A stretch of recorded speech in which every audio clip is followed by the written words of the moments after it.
Hello welcome to DK government exam and preparation. स्वागत है मित्रों तमारा बधाનું આપણી यूट्यूब चैनल पर। तो आज है पेपर सोल्यूशन जेएमसीनी एग्जामનું જે બધા લોકો એવું કહે છે કે હાર્ડ હતું, બરાબર છે। હાર્ડ તો હતું જ, એ તો સ્વાભાવિક છે, બરાબર છે। તો ચાલો કાંઈ વાંધો નહીં, આપણે સોલ્યુશન કરી લઈએ। અને મેં છે બનતી કોશિશ કરી છે કે એકદમ પરફેક્ટ છે તમને સોલ્યુશન કરાવું, બરાબર છે। તો જે પ્રશ્ન છે મને સાવ ખબર નથી તે મેં છે ટીક જ નથી કર્યા, બરાબર છે। અને જે કમ્પ્લીટલી 100% ખબર છે તે બધાનું તમને છે સોલ્યુશન થઈ જશે, બરાબર છે। તો ચાલો સ્ટાર્ટ કરીએ। 16મો ક્વેશ્ચનથી સ્ટાર્ટ કરીએ। વિટામિન B2નું બીજું નામ શું છે? તો વિટામિન B2નું બીજું નામ છે ઓપ્શન સી છે રિબોફ્લેવિન, જે વિટામિન B2નું બીજું નામ છે। ત્યાર પછી છે ઓરિનો રોગ કઈ જાતિના વિષાણુ વાયરસથી છે થાય છે? તો ઓરિનો રોગ છે એ પેરામેક્સો વાયરસથી છે થાય છે। ડાયરેક્ટ છે જવાબ જ બોલું છું, બરાબર, એટલે તમારો ટાઈમ વધુ ના બગડે। ત્યાર પછી ઘર માખીનો કુલ કેટલી અવસ્થામાં પૂર્ણ વિકાસ થાય છે? તો ઘર માખીનો કુલ છે એ 4, એમાં આવે છે ઓપ્શન બી, 4 અવસ્થામાં છે પૂર્ણ વિકાસ થાય છે। ત્યાર પછી 19મો ક્વેશ્ચન છે વિતરણ કરવામાં આવતા પાણીના અવશેષ ક્લોરીનની હાજરી જાણવા માટેનો ઓટી ટેસ્ટને શું કહેવામાં આવે છે? તો આ પ્રશ્ન તો છે ઘણીવાર આપણી પ્લેલિસ્ટમાં પણ આવેલો છે। તો આમાં આવશે 19માં ઓપ્શન એ ઓર્થોટોલિડિન ટેસ્ટ, આ નહીં આવે, ઓકે, સી નહીં આવે, ખાસ ધ્યાન રાખજો। ત્યાર પછી વિટામિન કે શરીરના કયા ભાગમાં બને છે? તો વિટામિન કે છે એ શરીરના યકૃતમાં છે બને છે। ત્યાર પછી અલંકારનો પ્રકાર વિકલ્પોમાંથી શોધો। તો વખાણ દ્વારા નિંદા અને નિંદા દ્વારા વખાણ, આ તો સાવ સહેલો ઇઝી ક્વેશ્ચન છે કે તેમાં વ્યાજ સ્તુતિ જ આવે છે, બરાબર છે। ચાલો ત્યાર પછી છંદનો પ્રકાર વિકલ્પમાંથી શોધો। તો છંદ જ કંઈક એવો હતો કે નાગરવેલી જેવી નાજુકડી નાર વાંકી, વાંકો એનો અંબોળો અને વાંકા એના વેણ છે। તો આમાં મિત્રો કોઈ છે વાંકો ને વાંકા ને વેણ ને એના લીધે છે કોઈ શબ્દાનુપ્રાસ અલંકારમાં ન જતા આમાં આવશે ઓપ્શન સી મનહર, ઓકે। ચાલો ત્યાર પછી જોઈએ તો નીચે આપેલા તળપદા શબ્દનું શિષ્ટરૂપ વિકલ્પમાંથી શોધો। તો એમાં આવે છે ઢાંઢો, તો એનું આવે છે ઓપ્શન સી બળદ, ઓકે। ત્યાર પછી સમાનાર્થી શબ્દ જણાવો, તો એમાં આવે છે ખોભણ। તો મિત્રો ખોભણનું છે સમાનાર્થી શબ્દ થાય છે ભેખડ અને ખો, આ બંને છે વિકલ્પ સાચા છે, બરાબર છે। આ ઓથેન્ટિક બુકમાં મેં જોયેલા છે, એટલે આ બંને શબ્દ છે સાચા છે। ત્યાર પછી છે નીચે આપેલા વિકલ્પોમાં કયો શબ્દ સમાનાર્થી નથી તે જણાવો। તો આમાં મિત્રો આપણને છે ખબર નથી એટલા માટે આને બ્લેન્ક મૂકીએ છીએ। ત્યાર પછી ડીડીટીનું પૂરું નામ જણાવો। ડીડીટીનું ફૂલ ફોર્મ તો મેં કેટલી વાર રિપીટ કરાવ્યું હતું કે આમાં ખાસ ધ્યાન રાખજો, આમાં બહુ કન્ફ્યુઝન થાય અને આમાં ઘણા લોકોને છે કન્ફ્યુઝન થઈ છે। તો આમાં સાચો ઓપ્શન છે ઓપ્શન બી છે ડાયક્લોરો ડાયફિનાઇલ ટ્રાયક્લોરો ઇથેન। ત્યાર પછી સૂર્યના કિરણોને ધરતી પર પહોંચવા માટે લગભગ કેટલો સમય લાગે છે? અહીંયા સેકન્ડમાં આપ્યો છે, મિનિટની બધાને ખબર છે। આવા પ્રશ્ન મેં બહુ તમને યાદ રખાવ્યા હતા, બરાબર છે। તો 27માં આવે છે સી 500 સેકન્ડ। ત્યાર પછી ભારત સરકાર દ્વારા ખોરાકમાં ભેળસેળ અટકાયત અધિનિયમ કયા વર્ષમાં છે ઘડવામાં છે આવ્યો હતો? તો ભેળસેળ અટકાયત અધિનિયમ છે એ ઓપ્શન સી 1954માં છે ઘડવામાં આવ્યો હતો। ત્યાર પછી ખાદ્ય ચીજ સલામતી પ્રમાણ અધિનિયમ 2006ની કઈ કલમ અંતર્ગત ખાદ્ય ચીજ પેકેટ કરવા અને લેબલ લગાડવા બાબતની જોગવાઈનો ઉલ્લેખ કરવામાં આવેલ છે? તો આ એકને તો છે બધા એમ કહે છે કે માથું ખાધું હતું પેપરમાં, બરાબર, કારણ કે ઘણા બધા ક્વેશ્ચન છે આના હતા, બરાબર, કાંઈ વાંધો નહીં। તો ચાલો આમાં આવશે ઓપ્શન એ કલમ 23। ત્યાર પછી મ્યુનિસિપલ ઘન કચરો નિયમન કયા વર્ષથી છે અમલી બન્યો હતો? મ્યુનિસિપલ ઘન કચરો અધિનિયમ છે 2000થી અમલી બન્યો હતો। ત્યાર પછી દાંતનો સખતમાં સખત પદાર્થ કયો છે? તો દાંતનો સખતમાં સખત પદાર્થ છે ઇનેમલ છે। ત્યાર પછી સીગેલા સૂક્ષ્મ જીવાણુ દ્વારા થતો રોગ કયો છે? તો આપણે બ્લેન્ક મૂકીએ છીએ। ત્યાર પછી ક્ષય રોગના ચેપ સામે અપાતી રસીનું નામ શું છે? તો અહીંયા છે બીસીજીનું ઇનડાયરેક્ટલી ફૂલ ફોર્મ પૂછી લીધું છે, તેમાં આવે છે બેસિલિક કાલમેટિક ગ્યુએરેરિન, બરાબર છે, ખાસ ધ્યાન રાખજો, ઓપ્શન એ આવે છે। ત્યાર પછી છે શીતળા એ કયા વાયરસ દ્વારા ઝડપી ફેલાતો સંસર્ગજન્ય રોગ છે? તો એમાં આવે છે ઓપ્શન બી વેરિઓલા વાયરસથી। ત્યાર પછી પ્રોટીનની ખામીથી બાળકોમાં કયો રોગ થાય છે? તો પ્રોટીનની ખામીથી છે એ બાળકોમાં ઓપ્શન ડી, બરાબર છે, મરાસમાં ક્વોશિયરકોર નામનો રોગ થાય છે। ત્યાર પછી સામાન્ય રીતે મનુષ્યના મૂત્રપિંડની પહોળાઈ છે કેટલી છે? ખાસ ધ્યાન રાખજો, પહોળાઈ પૂછી છે, તો 36માં આવે છે સી 2 થી 3 સેન્ટીમીટર, બરાબર છે. ત્યાર પછી હાઇજીન છે મૂળ કઈ ભાષાનો શબ્દ છે? તો હાઇજીન છે એ મૂળ ગ્રીક ભાષાનો શબ્દ છે. બધા MCQ છે આપણી બુકમાં પણ છે, અને આપણી બુકમાંથી મિત્રો લગભગ છે 70% જેટલું કવર થયું છે. આરોગ્યની ટેબ્લેટ જે આપણી બુક છે, જે GMCની જે એક્ઝામ હતી તેમાં તો 50માંથી 36 પ્રશ્નો છે આપણી બુકમાં હતા, અને આમાંથી 36% જેવું એક્ઝેક્ટ છે હજુ આપણે છે કર્યું નથી, પરંતુ 70% જેટલું છે આપણી બુકમાંથી કવર થઈ ગયું હતું, બરાબર છે. ચાલો આગળ જોઈએ. આંતરકૃમિનું બીજું નામ છે જણાવો. તો આંતરકૃમિનું બીજું નામ છે એ આપણને ખબર નથી, એટલે આપણે અહીંયા બ્લેન્ક મૂકીએ છીએ. ત્યાર પછી ભારતમાં રાષ્ટ્રીય મેલેરિયા નિયંત્રણ કાર્યક્રમ છે ક્યારે શરૂ કરવામાં આવ્યો હતો? તો આમાં આવે છે ઓપ્શન એ 1953માં છે કંટ્રોલ કાર્યક્રમ શરૂ કરવામાં આવ્યો હતો. દૂધમાં છે કયું વિટામિન હોતું નથી?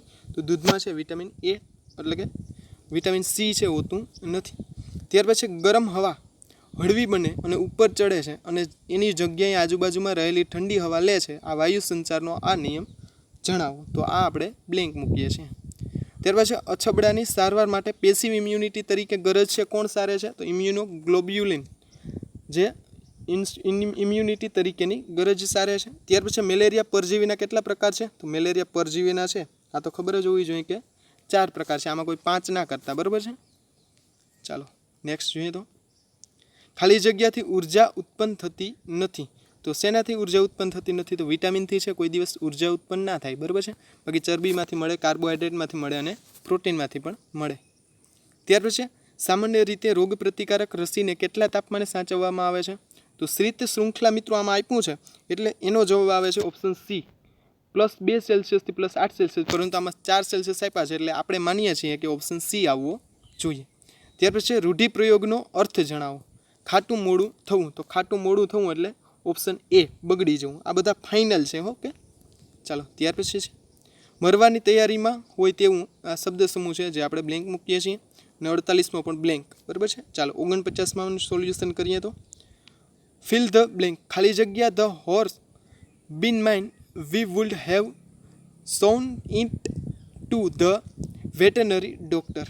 તો આમાં મિત્રો આવશે ઓપ્શન સી, બરાબર છે. 49માં હા ઓપ્શન સી આવે છે, બરાબર. તો એમાં આવે છે વેર.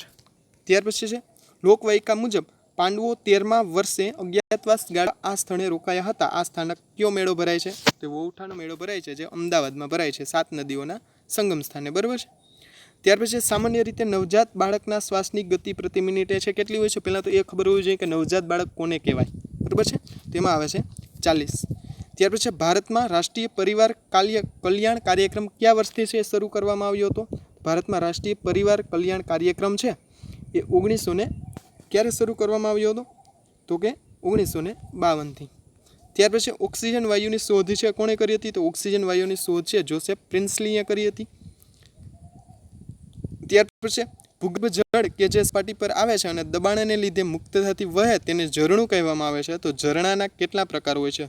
તો મિત્રો સ્ટીમના છે એ 7 પ્રકારો હોય છે.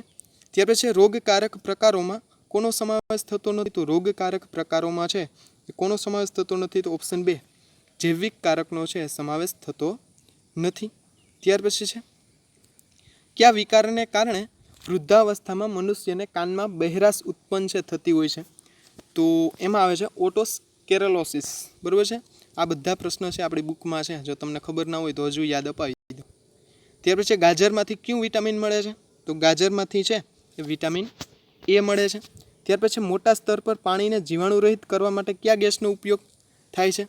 તો આમાં મિત્રો છે આપણને એક્ઝેક્ટ ખબર નથી, બરાબર, એટલા માટે બ્લેન્ક મૂકીએ છીએ.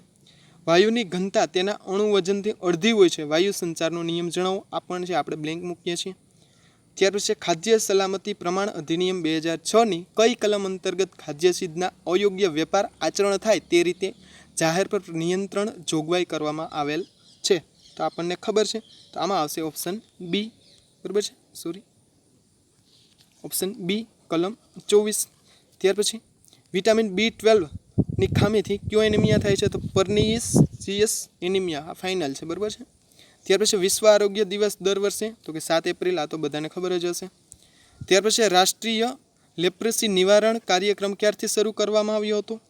તો આમાં બધાને કન્ફ્યુઝન હતી, તો આમાં આવે છે ઓપ્શન બી 1983. આ એલિમિનેશન પ્રોગ્રામ એ જ રાષ્ટ્રીય નિવારણ પ્રોગ્રામ, બરાબર છે. ત્યાર પછી મુખ્ય ચેપ રોગથી બચાવવા માટે 6 વર્ષથી નીચેની ઉંમરના બાળકને બાલ સહજ રોગો સામે સુરક્ષિત કરવા માટે કઈ રસી જરૂરી નથી.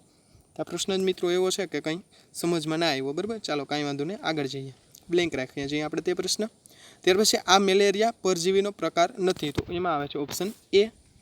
ત્યાર પછી ગામના ઘન કચરાના નિકાલ માટે બનાવેલ સાર્વજનિક ખાડો કોઈપણ નદી, કૂવા કે ઝરણાથી ઓછામાં ઓછો 100 મીટર છે દૂર હોવો જોઈએ. ત્યાર પછી થિયામીનની ઉણપથી કયો રોગ થાય છે? તો થિયામીનની ઉણપથી છે કયો રોગ થાય છે? તેમાં આવે છે ઓપ્શન સી, બેરી. આ વિટામિન બીનું રાસાયણિક નામ છે થિયામીન.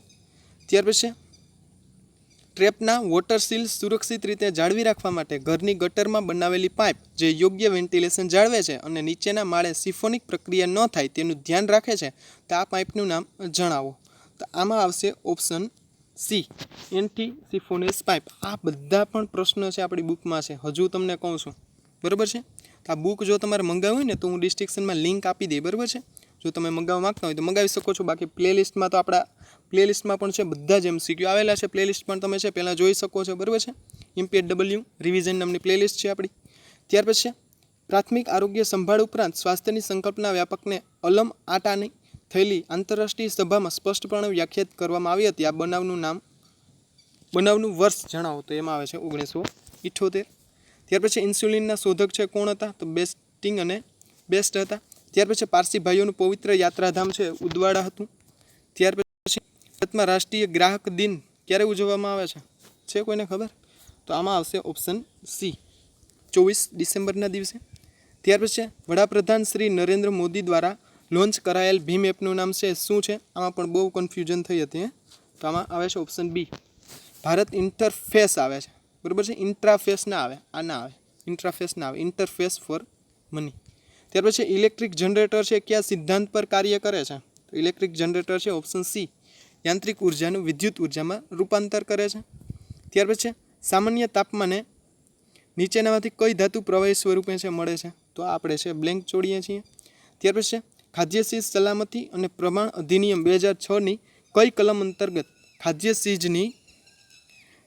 ચીજ નીચા ધોરણ માટે દંડની જોગવાઈ કરવામાં આવેલ છે? તો આમાં સાચો ઓપ્શન છે ઓપ્શન ડી, કલમ 51. ઓકે. ત્યાર પછી નીચે જણાવેલા જોડકાને છે યોગ્ય રીતે જોડો. તો આમાં છે હું ડાયરેક્ટ જવાબ તમને છે આપી દઉં છું, બરાબર છે, અને ફાઇનલ જ છે. તો આમાં મિત્રો સાચો જવાબ છે ઓપ્શન ડી, આ છે સાચો ઓપ્શન છે. ત્યાર પછી જોઈએ તો વાળનો રંગ કાળો છે શાના લીધે છે? તો વાળનો રંગ કાળો છે એ મેલેનિનના લીધે છે. ત્યાર પછી ભારત સરકાર દ્વારા કયા રોગને નોટિફાયેબલ જાહેર કરવામાં આવેલ નથી? તો આ પણ છે આપણી પાસે માહિતી નથી. ચાલો ત્યાર પછી છે, ચાલો તો નેક્સ્ટ જોઈએ. પર્યાવરણના મુખ્ય તત્વોમાં કયા તત્વોનો સમાવેશ થતો નથી? તો આમાં આવે છે ઓપ્શન એ, અજૈવિક પર્યાવરણનો સમાવેશ થતો નથી. ત્યાર પછી ઘન કચરાને ખુલ્લી બિનવપરાશકારક નીચાણવાળી જમીનમાં નાખવામાં આવે છે અને માટીની પૂરણ કરવામાં આવે છે. તો આ પૂરણમાં 3 C સામેલ છે, જે પૈકી કયો C અસ્થાને છે, મતલબ કે ખોટો છે? તો એમાં આવે છે ઓપ્શન સી, ક્યોર છે એ ખોટો છે, બાકી 3 આવે છે. ત્યાર પછી ભારતમાં સૌપ્રથમ આરોગ્ય નીતિ કયા વર્ષમાં બનાવવામાં આવી હતી? તો 1983માં બનાવવાની હતી, બરાબર છે. આ તો પ્લેલિસ્ટમાં ઘણી વાર આપણે રિપીટ કર્યો હતો ક્વેશ્ચન. ત્યાર પછી વિટામિન એનું બીજું નામ શું છે? તો વિટામિન એનું બીજું નામ છે એ રેટિનોલ છે. શું છે?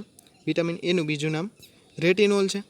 ત્યાર પછી જન્મ સમયે બાળકને સૌપ્રથમ કઈ 2 રસી આપવામાં આવે છે? તો BCG અને પોલિયો. BCG છે 24 કલાકમાં આપવાની હોય છે, જ્યારે પોલિયો છે 15 દિવસમાં આપવાની હોય છે, બરાબર છે.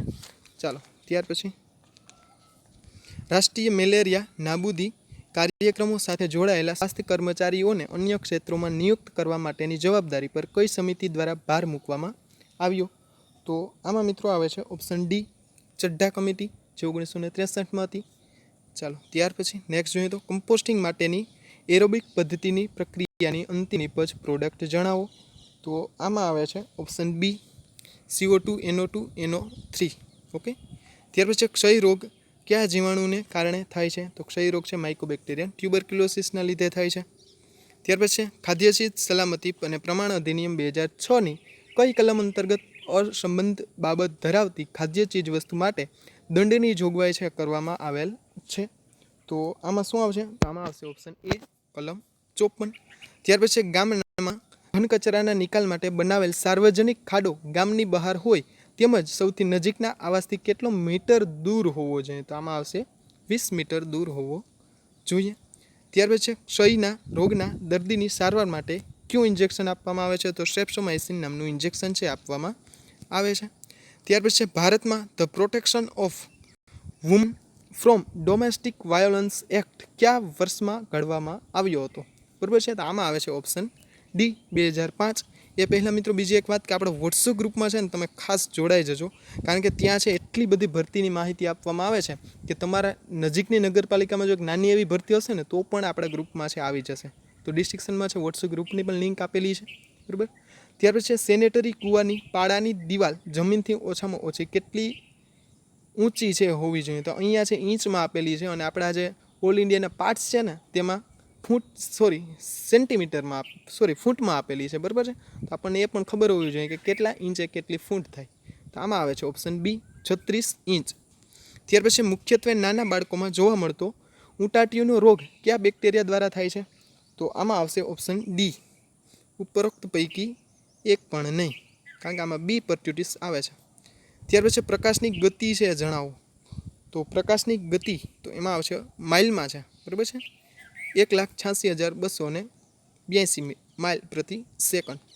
ત્યાર પછી સામાન્ય દ્રષ્ટિ ધરાવતા પુખ્ત યુવાન માટે સ્પષ્ટ દ્રષ્ટિ અંતર કેટલું છે? તો એમાં છે 20 સેન્ટીમીટર આવે છે, પરંતુ અહીંયા છે 20 નથી ઓપ્શનમાં, એટલે આપણે 25 સેન્ટીમીટર માન્ય રાખીએ છીએ. ત્યાર પછી 97મો છે આપણી પાસે અવેલેબલ નહોતો, તો હવે ડાયરેક્ટ આપણે જઈએ 99મા ક્વેશ્ચનને. બરાબર છે. તો 99મો ક્વેશ્ચન કંઈક આવ્યો હતો કે પિતા અને પુત્રની ઉંમરનો તફાવત 20 વર્ષ છે અને સરવાળો તફાવતથી બમણો છે. બરાબર છે. તો બંનેની ઉંમર અનુક્રમે કેટલી હશે? બંનેની ઉંમર છે અનુક્રમે કેટલી હશે? તો આમાં આવે છે ઓપ્શન ડી 30 થી 10 વર્ષ. ત્યાર પછી 100મો ક્વેશ્ચન જોઈએ તો 10 માણસો એક રસ્તાનું સમારકામ 6 દિવસમાં કરી શકે છે, તો 15 માણસો તે રસ્તાનું સમારકામ કેટલા દિવસમાં કરી શકે છે? એકદમ ઇઝી ક્વેશ્ચન છે, આ તો ખબર જ હોવી જોઈએ કે 4 દિવસમાં કરી નાખે. બરાબર છે. તો ચાલો હવે આપણા જે બાકી હતા 1 થી 15 તેમાં છે અમુક જ છે આપણને મળ્યા છે, તો આપણે વાંધો નહીં તેનું પણ સોલ્યુશન કરી લઈએ. પેલો ક્વેશ્ચન હતો કે પશુમાં મનુષ્યમાં રોગ પ્રસારિત થવાની પ્રક્રિયાને શું કહેવામાં આવે છે? તો એને છે ઝૂનોસિસ કહેવામાં આવે છે. ત્યાર પછી જઈએ ડાયરેક્ટ ત્રીજો ક્વેશ્ચનમાં, તો કે સામાન્ય રીતે સર્પદંશની અસર દૂર કરવા માટે કયું તત્વ ધરાવતું ઇન્જેક્શન છે આપવામાં આવે છે? તો એન્ટી સ્નેક વિનમ એટલે કે ASV છે આપવામાં આવે છે. ત્યાર પછી જઈએ 5મા ક્વેશ્ચનમાં કે શ્વેત કણોનું જન્મસ્થાન છે શરીરમાં ક્યાં હોય છે? તો કે અસ્થિ મજ્જામાં હોય છે. ત્યાર પછી અત્રે દર્શાવેલ નામોમાંથી કયું ઔષધિનું પ્રાપ્ત સ્થાન નથી? તો ઔષધિ છે ક્યાંથી મળતી નથી? બરાબર છે. ક્વેશ્ચન સમજાય છે? તો આમાં ઉપરોક્ત તમામમાંથી છે ઔષધિનું પ્રાપ્તિ સ્થાન નથી. બરાબર. ચાલો ત્યાર પછી જોઈએ 10મો question. International commission for assessment of smallpox eradication દ્વારા ભારત દેશને ક્યારે શીતળામુક્ત જાહેર કરવામાં આવ્યો હતો? તો 1977માં છે શીતળામુક્ત જાહેર કરવામાં આવ્યો હતો. 1980માં છે વિશ્વને શીતળામુક્ત જાહેર કરવામાં આવ્યો હતો, એટલે આ યાદ રાખજો. ત્યાર પછી રેડિયેશન અંગેના રિસર્ચમાં જોડાયેલા આંતરરાષ્ટ્રીય એજન્સીનું ICRPનું પૂરું નામ જણાવો. તો આમાં આવે છે ઓપ્શન સી. શું આવે છે? Option C. Okay, international commission on રેડિયોલોજિકલ protection. ત્યાર પછી છે ધ ઇન્ડિયન ફેક્ટરી એક્ટ કઈ સાલમાં લાગુ પાડવામાં આવ્યો હતો? તો આમાં આવે છે ઓપ્શન સી 1948માં છે લાગુ પાડવામાં આવ્યો હતો. ત્યાર પછી છે 13મો ક્વેશ્ચન. કૃમિ વિરોધી એટલે કે કૃમિનાશક તરીકે આ દવા વપરાશમાં લેવાતી નથી. ખાસ ધ્યાન રાખજો, આલ્બેન્ડાઝોલ મેમેન્ડાઝોલ એની તો આપણને ખબર હતી, પણ આ બંનેમાં છે કન્ફ્યુઝન હતી. તો આમાં આવે છે ઓપ્શન ડી. બરાબર છે. મિકાનોઝોલ છે એ છે ફંગસ દવા છે, એન્ટી ફંગસ દવા છે. બરાબર છે. તો આ છે આપણું સોલ્યુશન અહીંયા છે પૂરું થઈ ગયું છે. બરાબર છે. તો ચેનલને છે સબસ્ક્રાઈબ કરી દેજો જો તમને સારું સોલ્યુશન છે લાગ્યું હોય તો, અને જો જે પ્રશ્ન જો અમુક જો મારાથી પણ કોઈ ભૂલ રહી ગઈ હોય તો જરા છે કોમેન્ટમાં જણાવી દેજો. બરાબર છે, પ્રેમથી. Okay, thank you very much.